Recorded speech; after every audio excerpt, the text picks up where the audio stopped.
తూర్పుగోదావరి జిల్లా పరిసర ప్రాంతాల్లో దొంగతనాలకు పాల్పడుతున్న ఇరానీ గ్యాంగ్ను రాజమహేంద్రవరం పోలీసులు పట్టుకున్నారు. ఒడిశా రాష్ట్రానికి చెందిన మహిళతో సహా 6 ముఠాను పట్టుకున్నట్లు ఎస్పీ నరసింహకిషోర్ తెలిపారు. వారి వద్ద నుంచి 40 లక్షల రూపాయల విలువైన 382 గ్రాముల బంగారు ఆభరణాలు స్వాధీనం చేసుకున్నారు. ఒడిశా రాష్ట్రం నుంచి బైక్పై 700 కిలోమీటర్లు రాత్రి సమయాల్లో ప్రయాణించి రాజమహేంద్రవరంలో చోరీలు చేస్తున్నట్లు ఎస్పీ వెల్లడించారు.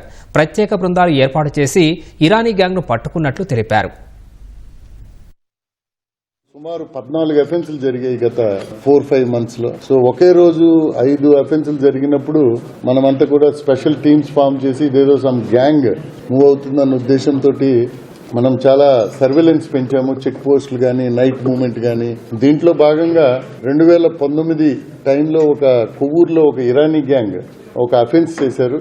వాళ్ళని మనం బాగా అనాలిసిస్ చేసిన తర్వాత we came to know that ఎవరైతే స్నాచర్స్ ఉన్నారో ఒక 6 అఫెండర్స్ మనకి దొరికారు. అందులో ఒక ఆమె రిసీవర్ లేడీ ప్లస్ ఇంకొక 2 అబ్స్కాండింగ్ లో ఉన్నారు.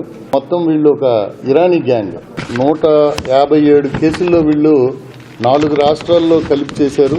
వీళ్ళంతా కూడా ఒరిస్సా, అలాగే ఆంధ్రప్రదేశ్, మహారాష్ట్ర, ఛత్తీస్గఢ్ ప్రాంతాల్లో ఈ అఫెన్సెస్ అన్ని కూడా చేశారు. వీళ్ళ నేటివ్ ప్లేస్ నౌపడా డిస్ట్రిక్ట్, ఒడిశాలో ఒక జిల్లా. వీళ్ళు 2 వీలర్స్ ని అక్కడి నుంచే స్టార్ట్ అయ్యి కంటిన్యూస్ గా ట్రావెల్ చేసి అసలు అఫెన్స్ ని చేశారు అని గుర్తించడం చాలా కష్టం. మన టీమ్స్ అన్ని సర్వేలెన్స్ పెట్టుకుని నిన్నటి రోజు పట్టుకోవడం జరిగింది. So this is very good achievement. Irani gang మనం పట్టుకోవడం అనేది it is a mile stone in the Rajahmundry police works లో.